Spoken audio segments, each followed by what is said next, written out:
যে পরিবারে কোনোদিনও অভাব হবে না, এরকম আমাদের অনেক অসংখ্য পরিবার রয়েছে যে পরিবারগুলোতে অনেক সদস্য হাজার হাজার লাখ লাখ টাকা ইনকাম করে প্রতি মাসে, কিন্তু তারপরেও তাদের পরিবারে অভাব, অশান্তি, দারিদ্রতা, আপনার ঝগড়া বিবাদ লেগেই থাকে, অশান্তি লেগেই থাকে। কিন্তু আজকে আমরা কোরআন হাদিস থেকে এমন কতগুলো আমল সম্পর্কে জানব যে আমলগুলো একটা মানুষ যদি করে, আল্লাহ তাআলা এর কারণে ওই মানুষটার পরিবারে আল্লাহ তাআলা কখনো অভাব দিবেন না, কখনো দারিদ্রতা থাকবে না। আল্লাহ তাদেরকে ধনী বানিয়ে দিবেন, তাদেরকে সচ্ছল বানিয়ে দিবেন, তাদের পরিবার থেকে সমস্ত অশান্তিগুলোকে দূর করে দিবেন। তাদের পরিবারে আল্লাহ তাআলা একটা জান্নাতি ঘ্রাণ, জান্নাতি একটা পরিবার আল্লাহ তাআলা তাদের পরিবারটাকে বানিয়ে দিবেন। সুবহানাল্লাহ। তাহলে পৃথিবীতে এমন কোনো মানুষ নাই যে চায় না যে সে ধনী হোক। পৃথিবীতে এমন কোনো মানুষ নাই যে চায় না সে তার পরিবারটা সচ্ছল হোক। পৃথিবীতে সবাই চায় বড়লোক হতে, ধনী হতে। কেউ চায় না গরিব হতে, কেউ চায় না অসুখী থাকতে, কেউ চায় না আপনার ঝগড়া বিবাদের মধ্যে থাকতে। এরকম আমরা যদি চাই যে আমাদের পরিবারে কোনোদিন অভাব হবে না, কোনোদিন দারিদ্রতা আসবে না, কোনোদিন আমাদের পরিবারে ঝগড়া বিবাদ থাকবে না, অশান্তি থাকবে না, তাহলে আমাদেরকে কিছু কিছু আমল করতে হবে। তার মধ্যে প্রথম নম্বর আমল হলো আমরা আমাদের বাড়ি ঘরে সবসময় আমরা কোরআন তেলাওয়াত করব। কারণ কোরআন হলো আল্লাহ তাআলার পক্ষ থেকে শাশ্বত বাণী, তার একটা দয়া, তার একটা রহমত। আর যে বাড়িতে, যে জায়গায়, যে স্থানে কোরআন তেলাওয়াত করা হয়, ওই মজলিসটা, ওই জায়গাটা কোরআনের একটা পরিবেশ তৈরি হয়ে যায়। ওই জায়গার মধ্যে আল্লাহ তাআলা রহমতের ফেরেশতা পাঠিয়ে দেন, ওই জায়গায় আল্লাহ তাআলা রহমত নাজিল করেন, ওই জায়গায় আল্লাহ তাআলা রহমতের দুয়ার খুলে দেন। সুবহানাল্লাহ। এই কারণে আমরা আমাদের পরিবারগুলোতে, আমাদের বাড়িতে, আমাদের ঘরে আমরা কোরআন তেলাওয়াত করব। কারণ যেখানেই কোরআন তেলাওয়াত হয়, যেখানেই কোরআন পড়া হয়, যেখানেই কোরআন পাঠ করা হয়, ওই জায়গায় আল্লাহ তার রহমতের ফেরেশতা নাজিল করে দেন। সুবহানাল্লাহ। ওই জায়গায় আল্লাহর রহমত দিয়ে ভরিয়ে দেন, ওই জায়গায় আল্লাহর রহমত নাজিল হতে থাকে। আর যে জায়গায় আল্লাহর রহমত নাজিল হয়, সেই জায়গায় কখনো অশান্তি থাকতে পারে না, সেই জায়গায় কখনো অভাব অনটন থাকতে পারে না। এই কারণে আমরা আমাদের বাড়িগুলোতে আল্লাহর রহমতের ফেরেশতাদের সবসময় আনাগোনা করতে চাইলে আমরা প্রতিনিয়ত আমাদের বাড়ি ঘরগুলোতে আমরা কোরআন তেলাওয়াত করব। তাহলে আমাদের ওই পরিবারগুলো আল্লাহ তাআলা জান্নাতের টুকরায় পরিণত করে দিবে। দ্বিতীয় নম্বরে আমরা হালালভাবে রুজি উপার্জন করব, বৈধ পথে রুজি উপার্জন করব। হারাম পথে আমরা কখনো রুজি উপার্জন করব না, হারাম পথে আমরা কখনো কামাই করব না। কারণ যারাই খায় হারাম, আল্লাহ তাআলা তাদের শান্তিগুলোকে করে দেয় হারাম। আমাদের পরিবারে অনেক সমাজ, অনেক মানুষ আছে যারা লক্ষ লক্ষ টাকা ইনকাম করে কিন্তু অবৈধভাবে ইনকাম করে।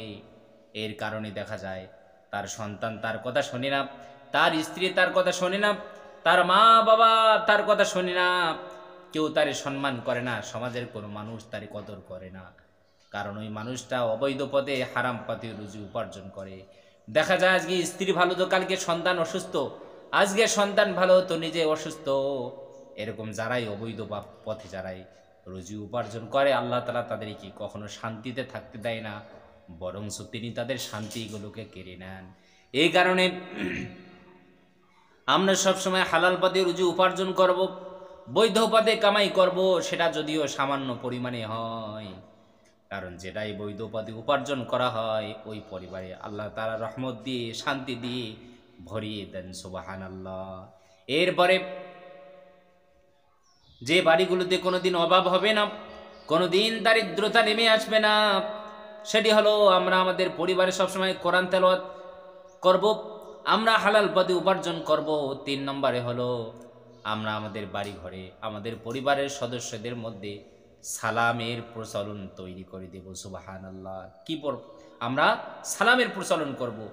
ঘরে ঢোকার সময় আমরা সালাম দেব, ঘরওয়ালাদেরকে আমরা সালাম দেব, বাড়িতে ঢোকার সময় সালাম দেব।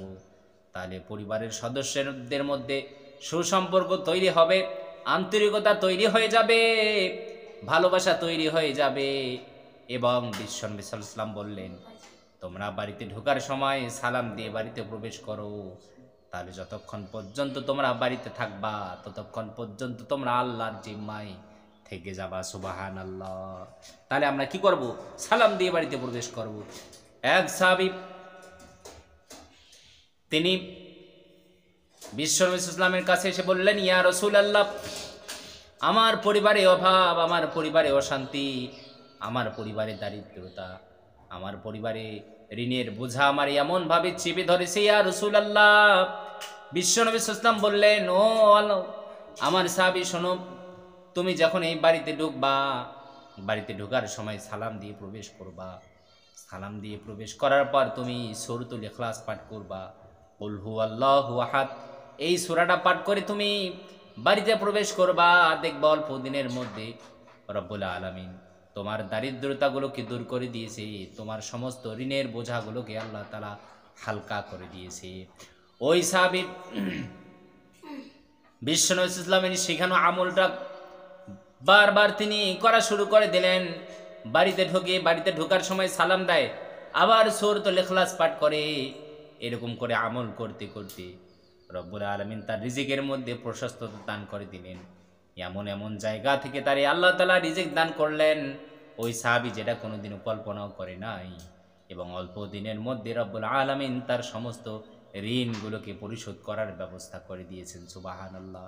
এই কারণে যে বাড়িগুলোতে কোনোদিন অভাব হবে না, যে বাড়িওয়ালারা বাড়িতে ঢোকার সময় সালাম দিবে এবং সূরাতুল ইখলাস পাঠ করবে, সেই সাথে যে বাড়িগুলোতে সব সময় আল্লাহর রহমত নাজিল হয়, ওই বাড়িগুলোতে কখনো দারিদ্রতা থাকে না, কখনো অভাব থাকে না। সেটি হলো যে বাড়িগুলোতে কখনো কুকুরের আনাগোনা হয় না, এবং যে ঘরগুলোতে কোনো মূর্তির ছবি, কোনো মানুষের ছবি থাকে না, কোনো প্রাণীর ছবি থাকে না, ওই বাড়িগুলোতে প্রতিটা মুহূর্তে আল্লাহ তার রহমত নাজিল করে দেন। সুবহানাল্লাহ। এবং ওই বাড়িগুলোতে কখনো কি হয় না, অভাব হয় না। এই কারণে আমরা নিয়মিত এই আমলগুলো করব, কোরআন তেলাওয়াত করব, বৈধ পথে উপার্জন করব, সালামের প্রচলন করব, ঘরে ঢোকার সময় সালাম দেব, সূরাতুল ইখলাস পাঠ করব, এবং কোনো কুকুর, কোনো মূর্তির ছবি, কোনো প্রাণীর ছবি আমরা আমাদের ঘরে রাখবো না। তাহলে ওই পরিবারগুলোতে আল্লাহ তাআলা রহমত নাজিল করবেন, রহমতের বাড়িধারা প্রবাহিত করবেন। ওই পরিবারগুলো থেকে আল্লাহ তাআলা সমস্ত অভাব অনটন দারিদ্রতাগুলোকে দূর করে দেবেন। সুবহানাল্লাহ। রব্বুল আলামিন আমাদের সবাইকে প্রত্যেকটা আমল নিয়মিত করার তৌফিক যেন দান করেন। সকলে বলি আল্লাহুম্মা আমিন।